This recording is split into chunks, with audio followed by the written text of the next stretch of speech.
대방열림과 함께하는 가장 확실한 영양사 합격의 길.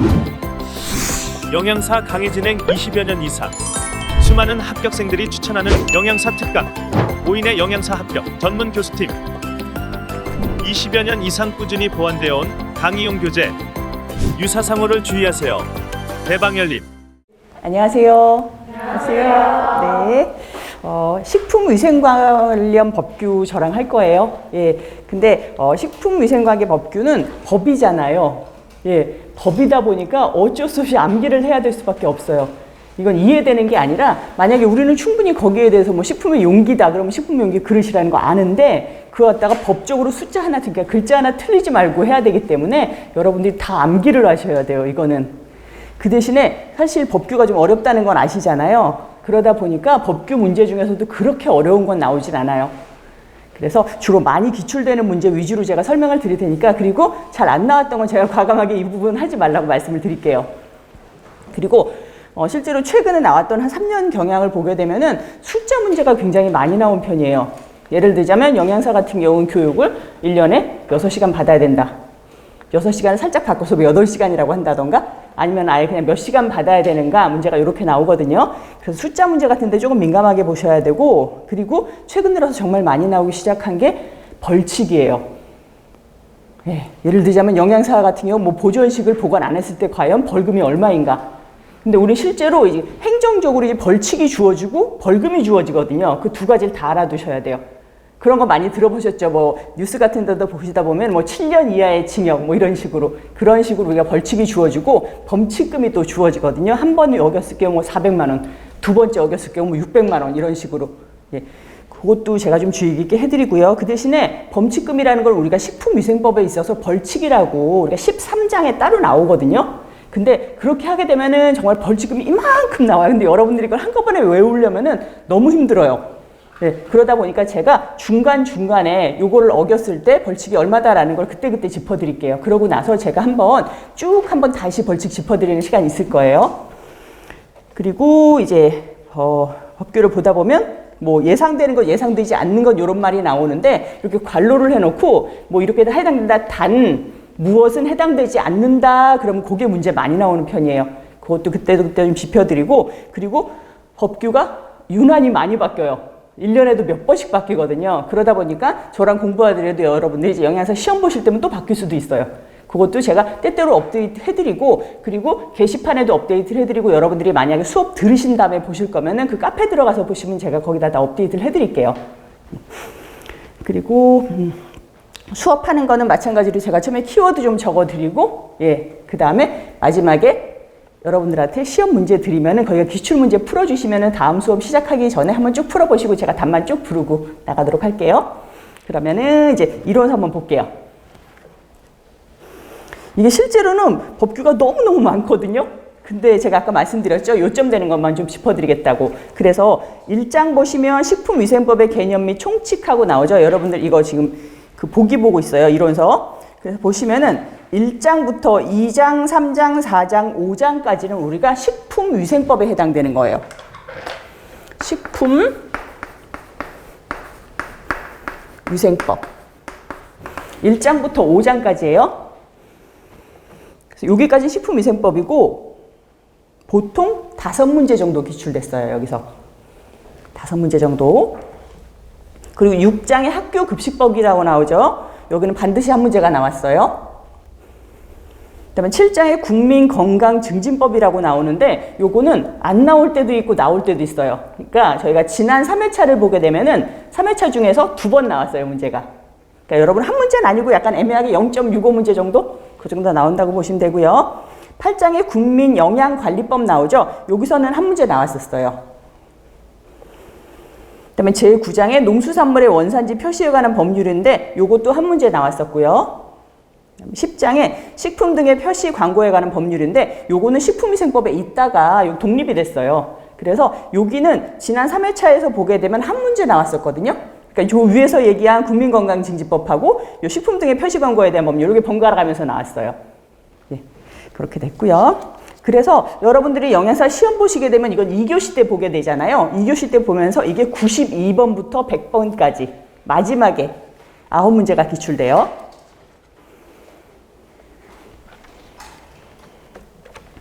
그래서 여러분들 이제 1장부터 나가도록 할게요.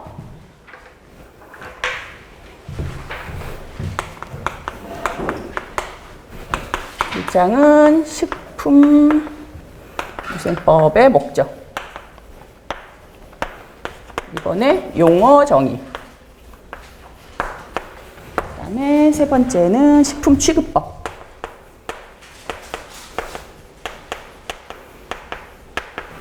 그래서 이번 시간에는 식품위생법 앞쪽에서 식품위생법의 목적하고 용어 한번 정리해 드릴게요. 그 다음에 식품 취급법까지 나가도록 하겠습니다.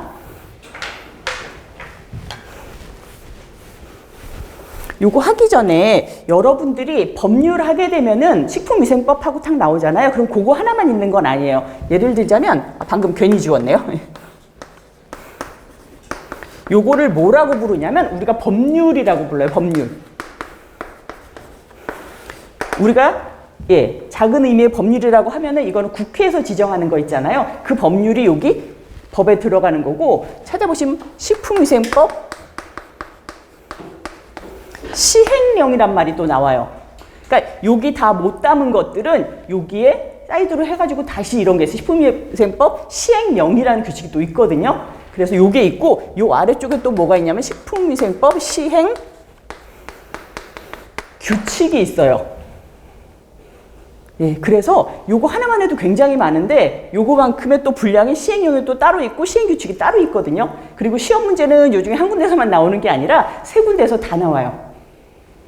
그러니까 예를 들자면 여기는 뭐 영양사는 어떤 사람이다라고 하면은 영양사가 실제로 교육받는 거 이런 거는 여기 시행령 같은 데 나오고, 실제로 어떤 뭐 벌칙이 주어지는가 이런 거는 규칙에 나오고 뭐 이런 식으로 나오거든요. 그러다 보니까 그래도 제가 요런 걸 하나로 정리해가지고 여기 만들어 놨으니까 여러분들이 요거 하나하나 물론 다 보면 너무 좋지만 실제로 이거 자체가 양이 너무 많기 때문에 제가 요거는 정리해가면서 드릴게요. 그래서 1번, 요건 식품위생법뿐만 아니라 모든 법률이 그래요. 법률이 있고 시행령이 있고 시행규칙이 있어요. 그래서 식품위생법의 구성 한번 먼저 볼게요. 식품위생법의 구성 맨 아래쪽에 보면 13장 102조란 말이 있죠. 그거 동그라미 하나만 칠게요. 식품위생법은 13장이자 102조로 돼 있어요. 그래서 1장부터 보시면 1장은 총칙이라고 부르는데 요거는 1조부터 3조까지가 총칙에 해당하거든요. 그래서 우리 지금 배울 뭐 목적이라든가 이런 것들이 거기 나와요.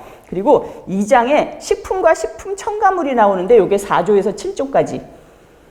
그리고 3장에 기구와 용기, 포장 요게 8조에서 9조까지고요. 4장에 표시 나오는데 요게 10조에서 13조까지. 그리고 제5장에 식품 등의 공정하면서 14조. 그 다음에 제6장에 검사가 나오는데 이거 15조에서 35조까지 굉장히 긴데 요거는 저희가 시험에 안 나와요, 잘. 그래서 요거는 그냥 X 할게요. 그리고 제7장에 영업이 나오는데 요거는 36에서 50조까지. 요거는 많이 나와요. 그리고 제8장에 조리사, 당연히 많이 나오겠죠? 51조에서 56조까지. 그 다음에 제9장에 식품위생심의위원회가 57조에서 58조까지인데 요거는 기출이 안 돼요, 거의. 요것도 X자 하고요. 그 다음에 제10장에 식품위생단체에 나오는데 이거 59조에서 70조까지인데 요것도 기출 잘 안 돼요. 요것도 X표 할게요.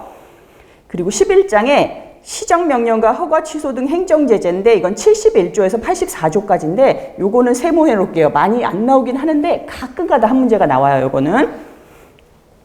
그 다음에 12장에 보칙이라고 나오는데 여기에 뭐가 나오냐면 집단급식소라든가 아니면 식중독이라든가 이런 게 여기 들어가거든요. 그래서 여기 해당하는 건 85조에서 92조까지고 요거는 나오는 편이에요. 그 다음에 13장의 벌칙인데 이거는 93에서 102조까지가 다 벌칙으로 나와 있어요. 그래서 우리가 국시원에 나와 있는 이제 영양사 시험 범위에 보면은 식품위생법규 여기 관련돼서는 사실은 벌칙이라는 거는 잡혀져 있진 않거든요. 근데 최근 들어서 굉장히 많이 나오고 있기 때문에 요건 제가 아까 처음에 말씀드렸던 것처럼 벌칙도 좀 같이 해드릴게요. 그래서 여기 해당하는 거는 13장 102조로 돼 있고, 그리고 법률 보시면 여러분들이 요 장수는 안 바뀌는 게요. 만약에 7조에 대한 게 없어졌어. 그러면은 7조 없어지고 고유에서 8조를 땡겨서 7조를 만드는 게 아니라 7조 해놓고 그냥 삭제 이렇게 써놔요. 법률은.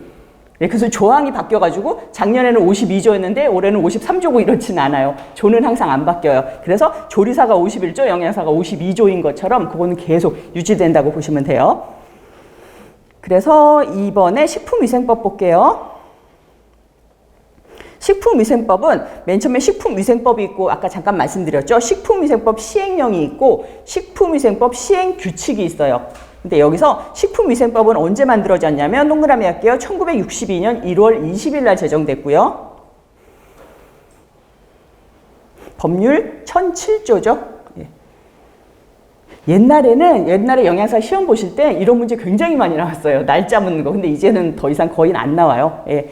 그리고 이제 시행령은 62년 6월 12일 날 제정되고요. 당연히 법률 만들어지고 그 다음에 시행령 만들어지고 그 다음에 시행규칙은 62년 10월 10일 날 제정됐었죠. 그래서 요거를 여러분들 나중에 보시면은 법률은 그냥 국회에서 만드는 거니까 법률이에요. 근데 요거는 시행령 같은 경우는 보통 대통령령으로 많아요. 대통령령. 그리고 그 아래쪽이잖아요. 그럼 대통령보다 좀 낮은 직급이겠죠. 그래서 여기에 해당하는 거는 이 법이 해당되는 부서가 있잖아요. 식품위생법 같은 경우는 식품의약품안전처에서 거의 주관을 하거든요. 근데 요거는 그거보다는 조금 중요하기 때문에 요거는 총리령이라고 해요. 총리령. 식품위생법은 그래서 그냥 법률, 대통령령, 총리령 이렇게 보고 우리 앞으로 배울 거 있잖아요. 뭐 예를 들자면 국민건강증진법 같은 거 이런 거는 어디서 맡냐면은 보건복지부에서 맡고 있거든요. 그래서 그런 거는 국민건강증진법은 보건복지부령 이런 식으로 주어져요. 그래서 우리가 보통 영이 주어지는 거는 그 주관하는 부서에 따라서 주어진다라고 보시면 되고요. 요 령 같은 거는 제가 할 때마다 항상 알려드릴게요. 일단 식품위생법은 총리령이에요. 그래서 예전에 문제가 그런 식으로 많이 나왔던 게 서로 연결해놓고 이건 식품의약품안전처령 뭐 이런 식으로 됐었어요. 근데 사실은 총리령이죠. 식품위생법은. 그리고 영양사에 대한 규칙 같은 경우는 63년 6월 12일 날 제정됐었는데 요거는 국민영양관리법이라는 게 생겨나면서 그쪽으로 독립돼서 나갔어요. 실제로 여기 배우는 것들이 식품위생법에서 거의 다 독립돼서 나간 법률이들이거든요. 그래서 3번의 식품위생법의 목적인데 요건 별표 하나만 할게요. 여기 나왔죠? 식품위생법의 목적. 요건 여전히 잘 나오는 문제예요. 식품위생법은 이것도 글자 그대로 외워야 돼요. 우리가 그냥 일반적으로 충분히 이해하고 읽어보면 충분히 맞는 말이야. 그래도 정확하게 글자가 틀리면은 틀린 답이거든요. 보시면 식품으로 인하여 생기는 위생상해 위에 동그라미 할게요. 위에.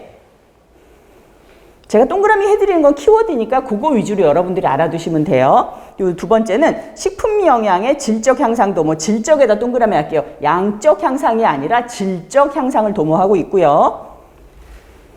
디귿에는 식품에 관한 올바른 정보를 제공하여 국민보건 증진에 이바지, 국민보건의 증진에 동그라미 할게요. 그래서 다음 중에서 식품위생법의 목적은 목적이 아닌 것은 하고 물어볼 수 있고, 만약에 식품위생법의 목적 중에서 가장 중요한 것은 하면은 제일 처음에 나오는 거예요. 우리가 위생상의 위해를 방지하기 위함이다 라고 보시면 되고요. 그리고 네 번째 용어의 정의 나오는데 요거는 별표 2개만 할게요. 이거는 문제가 굉장히 자주 나오는 편이에요. 말 그대로 용어를 정의해줬어요. 뭐는 뭐다, 뭐는 뭐다. 식품위생법에서 말하는 기구는 뭐다, 식품위생법에서 말하는 포장은 뭐다. 이런 식으로 정의한 거 13가지가 나오거든요. 요거 한번 알아볼게요. 1번 식품. 식품은 모든 음식물인데 여기서 제외라는 거 문제 잘 나온다고 그랬거든요. 의약품에다 동그라미 할게요. 의약으로 섭취하는 거는 빼고 우리가 식품이라고 불러요. 전부 다 그냥 모든 음식물인데 의약은 아니다 라는 거. 그리고 두 번째는 식품 첨가물이에요. 식품은 아닌데 우리가 첨가물로 들어가는 것들이 있잖아요. 뭐 보존제라든가 이런 거. 그래서 식품을 제조, 가공, 조리 또는 보존하는 과정에서 동그라미 할게요. 감미, 착색,漂백 또는 산화 방지 등을 목적으로 식품에 사용되는 물질이다. 식품에 첨가되는 물질이다. 근데 기구, 용기, 포장을 살균, 소독하는 데 사용되어 간접적으로 식품에 옮아갈 수 있는 물질도 포함되더라 라는 거. 그 다음에 세 번째 화학적 합성품인데요. 이거 지금 정의하고 있어요. 화학적 합성풍은 화학적 수단으로 원소 또는 화합물의 분해 반응 외에 화학 반응을 일으켜 얻은 물질이다. 그럼 요거는 뭐다? 분해 반응은 안 된다는 얘기예요. 분해 반응 동그라미 해놓고 꼽혀갈게요. 다음 중 화학적 합성품에 해당되지 않는 것은 그러면 분해 반응으로 인하여 생긴 물질 하면 그건 화학적 합성품이 아니에요. 그래서 화학적 합성품에 분해 반응 해놓고 꼽혀 해놓으시고요. 그리고 네 번째 기구인데 이건 이 와중에 또 발표 하나만 할게요. 기구 문제가 정말 많이 나왔었어요. 해당되지 않는 게 우리가 일반적으로 기구라고 생각하는 것들이 해당되지 않는 것들이 있기 때문에 문제 많이 나오는 거죠. 그래서 보시면 기구라는 거는 우리 머릿속에 있어요. 그죠? 기구랑 뭐다라는 거. 근데 보시면은 1번 음식을 먹을 때 사용하거나 담는 거. 두 번째 식품 또는 식품 첨가물을 채취, 제조, 가공, 조리, 저장, 소분할 때 소분이라는 건 뭐냐면 우리가 완제품을 이제 나누어서 유통 목적으로 재포장하는 거예요. 조그맣게 소분한다라는 말 하죠. 예, 그 소분이랑 운반, 진열할 때 사용하는 것 중에서 하나에 해당하는 것으로서 식품 또는 식품 첨가물에 줄글게요. 직접 닿는 기계, 기구나 그 밖의 물건이다라고 했어요. 식품 또는 식품 첨가물에 직접 닿는 기계나 기구다. 요게 사실은 메인 되는 숫자 말이잖아요. 근데 또 괄호가 딱 돼 있어요. 여기 괄호에다 또 별표 하나만 할게요. 그래서 농업과 수산업에서 식품에 채취에 쓰는 기계, 기구나 그 밖의 물건은 제외한다라고 그랬어요. 그러면 농업이나 수산업에서 식품에 채취에 쓰이는 게 뭐가 있냐면 우리가 탈곡기 같은 거 있죠. 탈곡기를 요즘 분들이 가지고 못 들어보셨구나. 벼 같은 거 해가지고 우리가 곡식 같은 거 털어내고 이러는 껍질 벗기는데 그게 탈곡기거든요. 그거는 우리가 농업에서 사용되는 식품 채취하는 기구잖아요. 그래서 탈곡기도 아니고 그 다음에 수산업에서 우리 많이 쓰는 거 있어요. 그물이라든가 어망이라든가 그런 것들도 기구가 아니에요. 그리고 우리가 농사에서 사용하는 우리가 호미 같은 거 이런 것도 식품 채취할 때 쓰는 거기 때문에 우리는 그냥 말로는 기구라고 부르는데 식품위생법상 기구에는 들어가지 않아요. 그리고 또 하나 포함된 게 뭐냐면 위생용품 관리법 제2조 1호에 따른 위생용품도 기구가 아니다라고 했어요. 여기 해당하는 게 뭐가 있냐면 밑에 많죠. 세척제, 행군 보조제, 위생 물수건, 일회용 컵, 숟가락, 젓가락, 포크, 나이프, 빨대 다 안 되고 그 다음에 여기 일회용이에요 다. 그 다음에 화장지, 그 다음에 일회용 행주, 타월, 종이 냅킨, 포장된 물티슈, 일회용 이쑤시개, 면봉, 물첨가 티슈 등 물티슈 같은 거 요런 것들 전부 다 우리가 기구에 해당되지 않아요. 그래서 여기 보면 거의 다 일회용 제품들이죠. 그 다음에 세척제도 우리가 기구라고 하지 않아요. 그리고 옆에 행군보조제라는 게 나오는데 이거 같은 경우는 뭐냐면은 여러분들이 이제 영양사님 되시잖아요. 근데 집에서는 행군보조제 잘 안 쓰시죠. 근데 행군보조제가 뭐냐면 우리가 건조가 좀 빨리 되라고 이렇게 집어넣는 게 있어요. 실제로 급식 쪽에 가면은 이게 막 수도 없잖아요. 식기나 이런 게. 몇백 개, 몇천 개가 있잖아요. 그러다 보니까 그게 빨리 건조하려고 건조 보조제 같은 걸 집어넣거든요. 그게 뭐냐면 행군 보조제예요.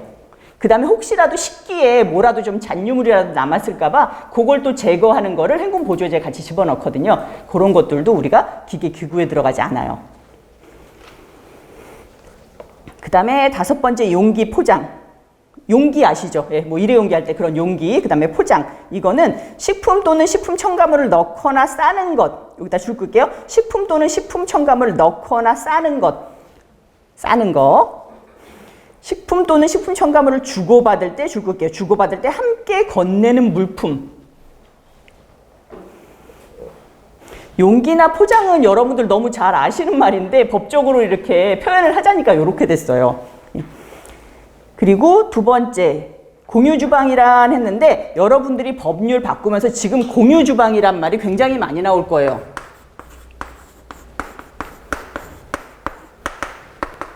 공유주방업이라는 것도 이번에 생겨난 법률이고 그래서 작년 우리가 중순 때쯤 생겨난 법률인데 공유주방이라는 게 사회가 변하면서 처음으로 생겨난 단어예요. 우리가 특히나 뭐 코로나 때문에 이제 비대면 같은 게 많아졌잖아요. 그래서 공유주방업이라는 건 뭐냐면 내가 주방을 하나 이렇게 빌려놔. 하나 내 주방이야 이게. 근데 내 사업을 위해서 이걸 하는 게 아니라 이거를 공유 주방을 빌려주는 거예요. 그래서 저 사람이 와가지고 주방을 뭐 2시간 이용하고 돈을 받아가. 돈을 나한테 줘. 그 다음에 요거를 저 사람이 뭐 며칠부터 한 5일 동안 이용하겠다 그럼 내가 이걸 빌려줘. 그게 공유 주방이에요. 그러니까 여러분들 무슨 이런 배달 음식 같은 거 보면 주방에서 그냥 한 군데서 다 조리해가지고 뭐 아구찜도 나가고 그다음에 뭐 피자도 나가고 이런 식으로 하잖아요. 그러니까 공유 주방을 빌려서 거기서 왜냐하면 홀이 필요 없잖아요. 음식 배달만 하고 할 거니까. 그래서 주방을 빌려서 하는 경우가 많기 때문에 내가 특별히 돈을 내고 주방을 마련하는 게 아니라 빌려서 쓰는 거예요, 주방을. 그게 공유 주방이거든요. 그래서 여기도 공유 주방이라는 게 새로 생겨났어요, 표에. 원래 이게 용기 포장이 5번이었는데 5-2라고 해가지고 공유 주방이 생겨났어요. 그래서 공유 주방이란 줄 끌게요. 식품의 제조, 가공, 조리, 저장, 소분, 운반에 필요한 시설 또는 기계, 기구 등을 여러 영업자가 함께 사용하거나 동일한 영업자가 여러 종류의 영업에 사용할 수 있는 시설 또는 기계, 기구 등이 갖춰진 장소다. 이거 약간 그냥 이렇게 여담으로 말씀드리는데 공유 주방이라는 게 처음에 어디서 생겨났냐면 영국 쪽에서 왜 영국의 런던에 집값 엄청 비싼 거 아시죠? 그러다 보니까 집안에다가 주방을 두기엔 집값이 너무 비싼 거야. 한 평당 뭐 엄청나니까. 우리나라도 저기 강남 쪽에 가면 집값 엄청 비싸잖아요. 그러면 그 안에 주방을 놓느니 차라리 돈을 좀 더 싸게 하고 내가 공간을 조그맣게 쓸 수 있겠다 해가지고 공유 주방을 만들어 놓은 거예요. 그러니까 주방이 없는 거예요, 집에는. 조그맣게 하고 그다음에 주방 밑에 내려와가지고 하고. 그래서 우리도 요즘 뭐 쉐어 키친 같은 거 하면서 이제 다들 같이 살면서 주방을 하나 쓰고 이러는 경우 있잖아요. 그런 경우인 거예요, 이게 공유 주방에.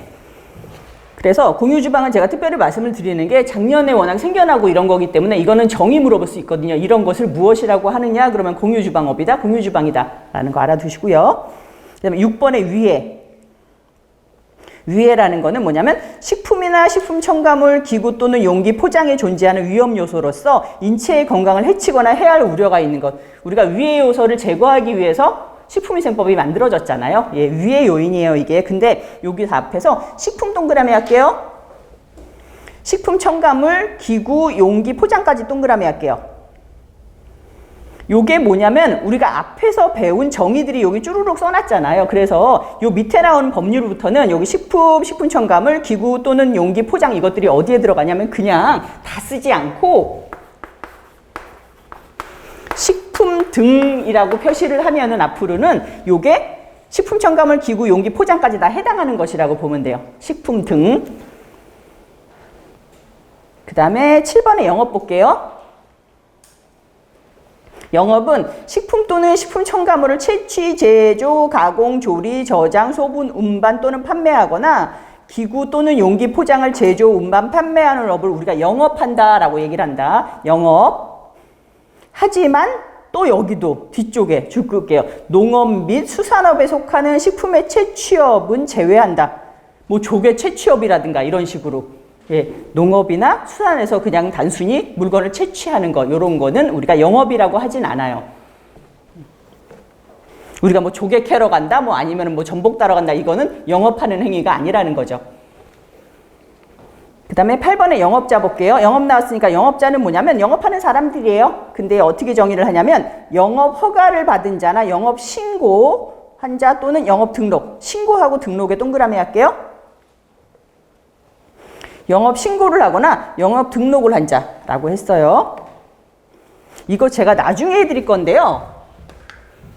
지금 한번 맛만 보고 가세요. 중요한 거니까 제가 그냥 한번 해드리는 거고 지금은 몰라도 되는데 이런 게 굉장히 앞으로 중요할 거다라는 거 하거든요. 우리가 영업을 할 때는 뭐 휴게음식점이나 뭐 일반 음식점이나 단체급식이나 이런 거 다 영업이잖아요. 그런 영업을 할 때는 우리가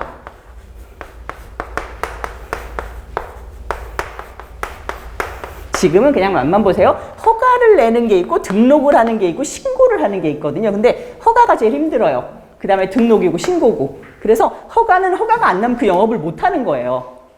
그리고 등록 같은 경우는 내가 서류를 다 해가지고 나 이거 영업하겠습니다 라는 거를 우리가 시청이나 이런 데 갖다 등록을 해야 돼요. 그리고 신고는 말 그대로 그냥 내가 툭 던지면 돼요. 나 이거 할 거예요 라는 거. 그래서 거의 대부분은 신고만 하면 되는데 좀 까다롭거나 위생상의 문제가 있는 거는 허가를 받아야 되고 그 다음부터 까다로운 건 영업을 우리가 등록을 해야 되고 그런 게 있거든요. 그래서 요 세 가지는 제가 나중에 굉장히 중요한 거니까 세분해서 알려드릴 건데 지금 영업 얘기가 나왔으니까 이런 게 있다라는 것만 알려드릴게요. 그 다음에 9번에 식품위생 한번 볼게요. 식품위생은 식품이나 식품 첨가물, 기구, 용기, 포장 이게 식품 등 식품에 대한 거, 식품 등 대상으로 하는 음식에 관한 위생이다 라는 거. 그다음에 10번의 집단급식소는 요거 단체급식 시간에 했었죠. 예, 법률이에요. 요거는 집단급식소는 우리가 그냥 단체급식은 반드시 두 가지가 들어가 있어야 된다라고 그랬어요. 우리가 특정인에게 지속적으로 식사를 제공하는 건데 아직까지 집단급식소에는 세 가지가 반드시 들어가야 되는데 영리를 목적으로 하지 아니하면서 특정인에게 지속적으로 식사를 제공한다. 그게 들어가 있죠. 그리고 시행령, 여기는 법률이 아니라 시행령에 보면은 좀 세부적으로 나와 있어요. 1회 동그라미 이렇게 50명 이상에게 식사를 제공하는 급식소를 우리가 집단급식소라고 한다. 이게 시행령에 나와 있어요. 그 다음에 11번에 별표 하나 할게요. 이거 나온 지 얼마 안 됐기 때문에 또 문제는 안 나올 건데 최근에 나왔어요. 이거는 식품을 제조, 가공 단계에서부터 판매 단계까지 각 단계별로 정보를 기록 관리하여 식품의 안정성 등의 문제가 발생한 경우에는 그 식품을 추적하여 원인을 규명하고 필요한 조치를 할 수 있도록 관리하는 것을 우리가 식품 이력 추적 관리라고 한다고 했거든요. 그래서 만약에 내가 지금 뭐 소고기 같은 걸 먹고 내가 살이 났어. 그럼 이 소고기는 과연 어디서 온 것인가? 그거를 일일이 다 적어놔야 내가 어디서 문제가 생긴지 알 수 있는 거잖아요. 그래서 유통 과정이라든가 이런 거를 다 단계별로 기록을 하게 돼 있어요. 그게 식품 이력 추적 관리라고 보시면 돼요. 그 다음에 12번에 식중독이란 말이 나와요. 식중독은 다 아시는 건데 식품 섭취로 인한 인체에 유해한 미생물 또는 유독물질에 의하여 발생하였거나 발생한 것으로 판단되는 줄거기요. 감염성 또는 독소형 질환이다. 그 다음에 13번에도 별표 하나만 할게요.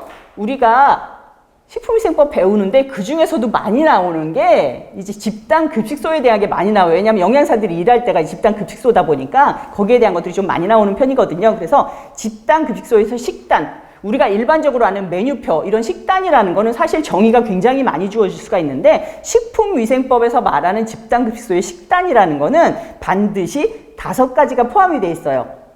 보면은 동그라미 할게요. 급식이사 영양 섭취 기준에 따라서 음식명 동그라미, 식재료 동그라미, 그 다음에 영양 성분, 그 다음에 조리 방법, 조리 인력 등을 고려하여 작성한 급식 계획서다. 근데 이 5가지를 여러분들이 좀 알아두셔야 되는 게 문제에 혹시라도 집단급식소의 식단에 뭐가 포함되느냐, 다음 중 포함되지 않는 것은 하고 문제가 딱 나오기 좋잖아요. 5개잖아요, 보기가. 하나 빼고 딴 거 집어넣을 수 있거든요. 그래서 집단급식소의 식단 알아두시고요.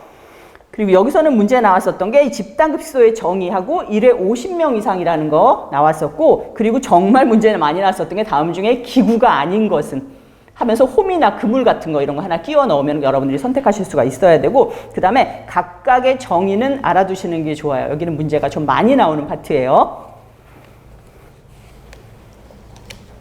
그 다음에 식품 등에 취급할게요. 식품 등에 취급하고 이런 거 굉장히 많이 나올 거거든요. 앞으로 여러분들이 뭐 시행 규칙이나 이런 데서 이런 게 굉장히 많이 나올 건데, 이거는 제가 공부해 보면은 여러분들이 다시 보려고 그러면 거의 안 보게 돼요. 이거는. 그런데 다른 데서 뭐 단체급식에서도 그렇고 여러분들이 다 배운 거거든요. 그러다 보니까 저랑 읽으면서 거의 한번 이해하고 넘어가시면 돼요. 읽어보면서 요 부분만 알면 되겠다. 제가 동그라미 해드릴 테니까 다음에 보실 때도 이거 읽으려면 너무 많아요. 뒤에도 수도 없거든요. 제가 키워드만 짚어드릴게요. 일단 식품의 취급은 판매를 목적으로 식품 또는 식품 첨가물을 채취, 제조, 가공, 조리, 저장, 소분, 운반 또는 진열할 때에는 줄글게요. 깨끗하고 위생적으로 해야 된다. 이거 당연한 거잖아요. 그러니까 이렇게 한번 이해하시고 넘어가라고요. 그 다음에 영업에 사용하는 기구 및 용기 포장은 줄글게요. 깨끗하고 위생적으로 다루어야 된다. 그 다음에 1번 식품 등을 취급하는 줄글게요. 원료 보관실, 제조 가공실, 조리실, 포장실 등의 내부는 항상 청결하게 관리하여야 된다. 2번 식품 등의 원료 및 제품 중에 부패 변질이 되기 쉬운 것은, 여기서 부패 변질부터 줄게요. 부패 변질이 되기 쉬운 것은 냉동, 냉장 시설에 보관 관리해야 된다. 그리고 3번에 식품 등의 보관, 운반, 진열 시에는 식품 등의 동그라미 께 기준 및 규격이 정하고 있는 보존 동그라미 유통 기준에 적합하도록 관리해야 되고, 이 경우 냉동 냉장 시설 및 운반 시설은 항상 정상적으로 작동시켜야 된다. 뭐 냉동실이 있어도 온도 지켜야 된다는 얘기예요. 그다음에 4번에는 식품 등의 제조, 가공, 조리 또는 포장에 직접 종사하는 사람은 동그라미 할게요. 위생모를 착용하는 등 줄 끌게요. 개인 위생 관리를 철저히 하여야 된다. 그 다음에 5번에는 별표 하나만 할게요. 요거는 다른 데 잘 안 나오는 거니까 제가 별표해 드릴게요. 제조, 가공, 수입품도 포함해서 하여 최소한의 단위로 포장하는 거. 그러니까 위생상 위해가 발생할 우려가 없도록 포장되고 제품의 용기 포장에 대해서 법 10조에 적합한 표시가 되어 있는 것을 말한다. 그러니까 포장된 식품 또는 식품 첨가물을 허가를 받지 아니하거나 신고를 하지 아니하고 판매의 목적으로 포장을 뜯어서 판매해서는 안 된다는 거예요. 여러분들 가면은 뭐 박스로 팔거나 아니면 세트로 파는 거 있죠? 그거 뜯어서 팔지 말란 얘기예요. 이거 나중에 음식 소분업이라는 게 나오거든요. 소분이 이렇게 작게 분류하는 거잖아요. 소분하지 말란 얘기예요. 근데 또 여기 예외가 있어요.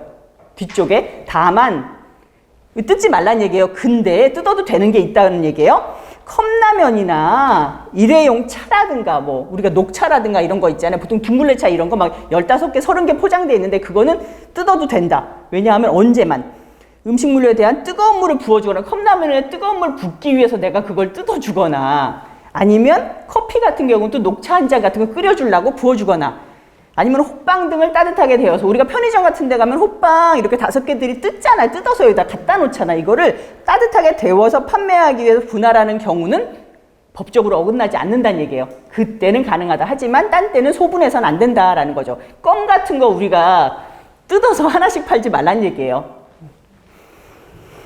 그리고 6번에는 식품 등의 제조, 가공, 조리에 직접 사용되는 기구나 기구 및 음식기는 사용 후에, 줄 끌게요. 사용 후에 세척, 살균해야 된다. 항상 청결하게 유지 관리해야 되며, 줄 끌게요. 다시 어류, 육류, 채소류 등을 취급하는 칼, 도마는 각각 구분하여 사용해야 된다라는 게 있죠. 그 다음에 7번에는 유통기한이 경과된 식품 등을 판매하거나 판매의 목적으로 진열, 보관해서는 아니 된다. 당연한 거죠, 이거는. 예. 근데 여기 여러분들이 법률에서 또 바뀐 게 하나가 뭐 있냐면은 우리가 지금까지는 계속 유통기한이라고 불렸었거든요. 요게 어떤 식으로 바뀌었냐면 소비기한으로 바뀌었어요. 이게 우리가 뭐 시행령이나 아직 시행규칙 같은 데는 안 바뀌었는데 법적인 거 우리가 식품위생법 메인법에선 바뀌었어요. 이때 유통기한이라고 안 부르고 소비기한이라고 불러요.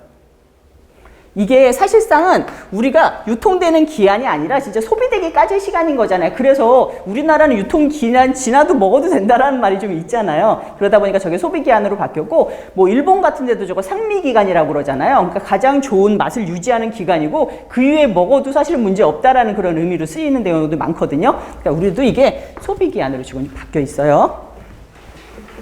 그래서 여기 해당가는 거는 이제 식품 취급 방법이 잘못된 것은 하고 문제가 몇 번 나왔었는데 여러분들 지금 읽어보다시피 굉장히 상식적인 것들이거든요. 그래서 요거는 한번 읽어보시고 마지막에 뭐 별로 이렇게 상해 위해가 있는 것은 뭐 냉장, 냉동 뭐 보관하지 않아도 된다 뭐 이런 식으로 나온다거나 그러면 그게 틀린 답이니까 그거 알아두시면 되고요. 여기까지 제가 1장 했으니까 1장 문제 풀고 갈게요. 이거 식품위생법규는 하나하나가 굉장히 짧아요. 보시면은 1번 식품위생법의 개념 및 총칙 문제풀이 1번입니다. 식품위생법 관계법규의 체계를 순서대로 나열시 가장 상위의 법은 무엇이냐? 뭐든지 법률이 가장 상위의 법이에요. 보시면 식품위생법, 2번 식품위생법 시행령, 3번 식품위생법 시행규칙, 4번에 식품의 표시기준, 5번에 식품첨가물의 기준과 규격. 보면은 식품위생법이 가장 상위법이죠. 1번. 2번에는 식품위생법에서 다루는 내용이 아닌 것은 이라고 했는데 1번 식품의 기준과 규격 나오고요. 2번 조리사의 결격 사유도 나와요. 3번에는 식품 영업의 시설 기준도 나오고요. 그 다음에 5번에 식품위생단체에 대한 것도 나와요. 근데 4번에 국민건강영양조사 및 지도라는 거는 식품위생법에서는 안 나와요. 이건 어디서 나오냐면 국민건강증진법. 얘들도 다 독립돼서 나간 법률인데 국민건강증진법이라는 게 따로 있어요. 아까 저 보기 볼 때, 목록 볼 때, 목차 볼 때 나왔었죠? 국민건강증진법. 여기 나와요. 그건 그래서 2번의 정답 4번이고요. 3번에는 식품위생법의 목적으로 옳지 않은 것은 이라고 했는데 목적 나왔잖아요. 보시면 1번 식품 영양의 질적 향상도 뭐 맞았어요. 그 다음에 3번에 국민보건 증진의 이바지도 맞았고요. 4번에 식품에 관한 올바른 정보 제공도 맞고 그 다음에 5번에 식품으로 인한 위생상의 위해를 방지하기 위함이다 맞았는데 2번에 부정식품 제조업자의 가중처벌이라는 건 따로 안 나와 있어요. 정답 2번이죠. 이건 목적이잖아요. 목적에 이거는 들어가지 않아요. 4번에 집단급식소의 정의에 해당되지 않는 것은 이라고 했는데 1번 영리를 목적으로 하지 않는다 맞고요. 2번에 계속적으로 식사를 제공한다 맞아요. 3번에는 기숙사, 학교, 병원, 산업체, 사회복지시설, 국가지방자치단체, 공공기관 및 기타 후생기관의 급식시설 등을 말한다 맞아요. 4번에 불특정 다수에게 식사를 제공한다? 아니에요. 특정 다수에게 식사를 제공해야 우리가 집단급식소라고 부를 수가 있어요. 정답 4번이죠. 그리고 5번에 1회 50인 이상에게 식사를 제공한다. 맞습니다.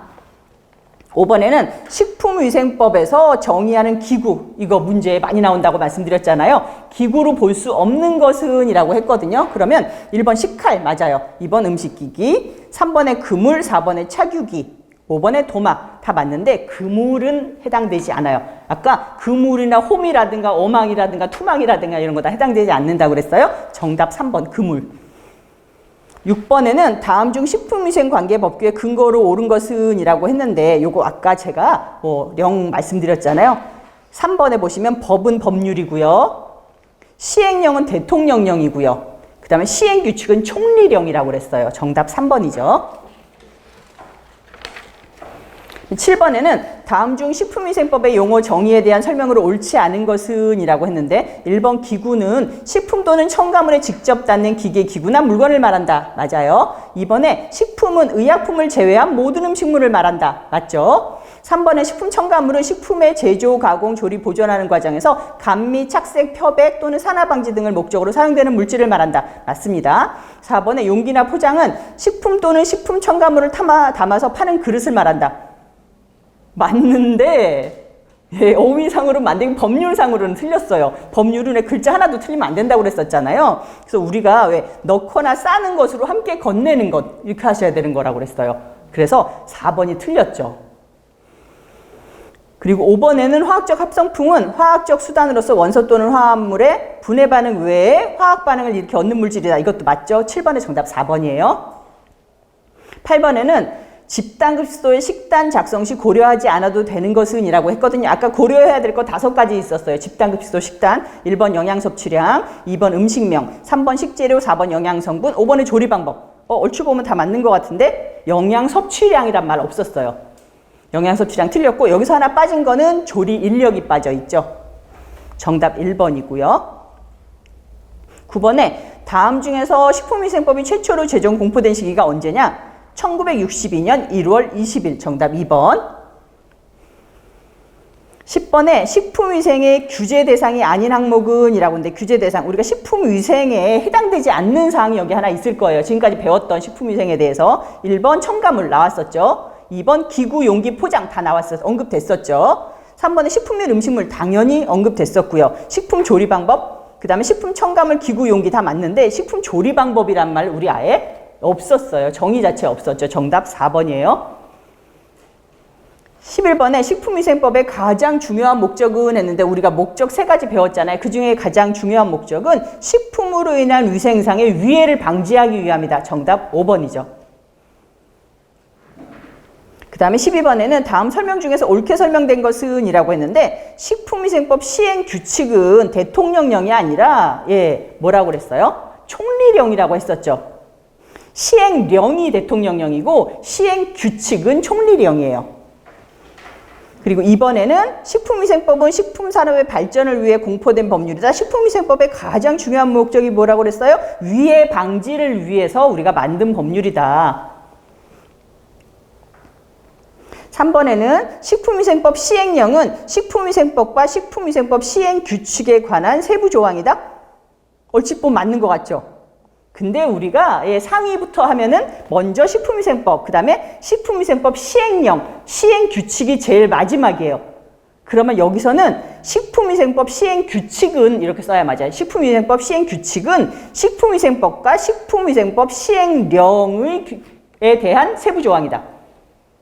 무슨 말인지 알겠죠? 식품위생법 시행령이라 식품위생법 시행규칙은 식품위생법과 식품위생법 시행령에 관한 세부 조항이다. 이렇게 하셔야 맞아요. 그 세 가지 순서 꼭 알아두세요. 그 다음에 4번에는 식품위생은 식품, 식품첨가물, 기구, 용기, 포장을 대상으로 한 음식에 관한 위생이다? 맞네요. 정답 4번입니다. 4번이 맞는 답이고요. 5번에 식품이란 의약으로 섭취하는 것을 포함하여 우리가 섭취하는 모든 음식물을 말한다? 아니에요. 의약은 빼고죠. 의약품은 포함하여가 아니라 제외하여 라고 하셔야 맞아요. 정답은 그래서 12번에 4번이고요.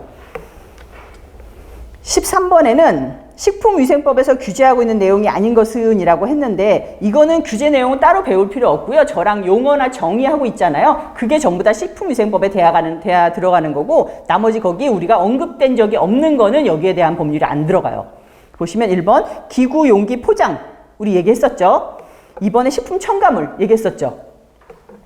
4번에 유전자 변형식품 이제 나와요.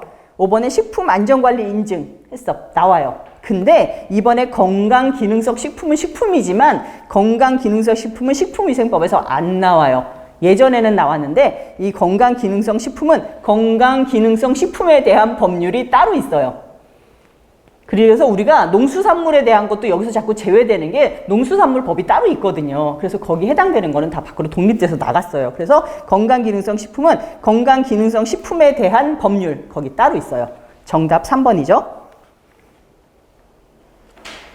14번에는 식품위생법의 정의를 따를 때 집단급식소에 해당되지 않는 곳은 이라고 불렀는데 보시면 1번 학교급식사, 학교기숙사, 2번 공장급식소, 3번 대중음식점, 4번 병원급식소, 5번 후생기관급식소 아닌 거는 3번이죠. 예, 대중음식점. 이건 이유도 우리가 돈도 벌려고 하고 상업적인 급식이고 우리가 특정인도 아니고 불특정 대상으로 지속적으로도 급식 안 하잖아요. 정답은 3번이에요. 15번에는 식품위생법의 전문은 몇 장 몇 조로 되어 있는가라고 했는데 13장 102조. 정답 4번. 16번에는 식품을 제조, 가공 단계에서부터 판매 단계까지 각 단계별로 정보를 기록 관리하여 식품의 안전성 등의 문제가 발생할 경우 그 식품을 추적하여 원인을 규명하고 필요한 조치를 할 수 있도록 관리하는 거 뭐라고 그랬어요? 식품 이력 추적 관리. 정답 5번이죠. 17번에는 다음 중 식품위생법상 화학적 합성품에 해당하지 않는 거. 그죠? 화학적 합성품이 아닌 거. 아까 하나 있었어요. 내가 동그라미하고 곱표해놓으라는 거 하나 있었잖아요. 분해 반응은 아니었어요. 그래서 저번 1번 보면 산화 반응에 의하여 제조된 거, 2번 축합 반응에 의하여 제조된 거 맞고요. 3번 분해 반응에 의하여 제조된 거 이게 아니에요. 3번 아니고 4번에 중화 반응, 5번에 조연 반응 다 맞죠. 정답은 3번이에요. 18번에는 집단급식소에서 1회 급식 인원이 몇 명 이상인가? 2번 50명. 19번에 식품위생법상 기구에 해당되는 것이라고 해서 해당되는 것. 이제는 보면 도마, 호미, 종이 냅킨, 위생물수건, 조리용 시계. 여기서 해당되는 건 도마죠. 1번 도마. 우리가 아닌 거는 우리가 농업이나 수산업에서 채취하는 것들, 그 다음에 위생물품들 이런 건 아니라고 그랬거든요. 정답 1번이에요. 그 다음 20번에는 식품위생법상 식품제조 원료로 사용할 수 있는 것은 이라고 했는데 이거 작년에 나왔는데 많이들 틀리셨거든요. 예, 이게 뭐냐면 벌칙에 해당하는 게 있어요. 13장 벌칙이라고 말씀을 드렸는데 요거는 문제가 벌칙을 다 외우긴 약간 애매하기도 한데 이렇게 문제가 나오면 여러분들 아셔야 되는 상황이거든요. 이건 뭐냐면 우리가 식품이 아닌 거를 사용하게 되면은 1년 이상의 징역을 살게 돼 있어요. 가가지고 예를 들면 독버섯 같은 거 따가지고 여러분들이 조리하게 되면은 1년 이상의 징역을 살게 되거든요. 근데 1년 이상 징역을 살게 되는 것들 풀들 몇 가지가 나왔었거든요. 거기에 해당하는 게 뭐가 있냐면은 2번에 섬수, 3번에 천호, 4번에 백부자, 5번에 사리풀. 이런 것들 전부 다 여러분들이 조리할 때 사용하시면 1년 이하의 징역에 살게 되는데 1년 이상의 징역이죠. 그 다음에 이거 외에 뭐 마황이라든가 아니면은 부자라든가 여기 백부자 나왔죠. 그 다음에 초라든가 백선피.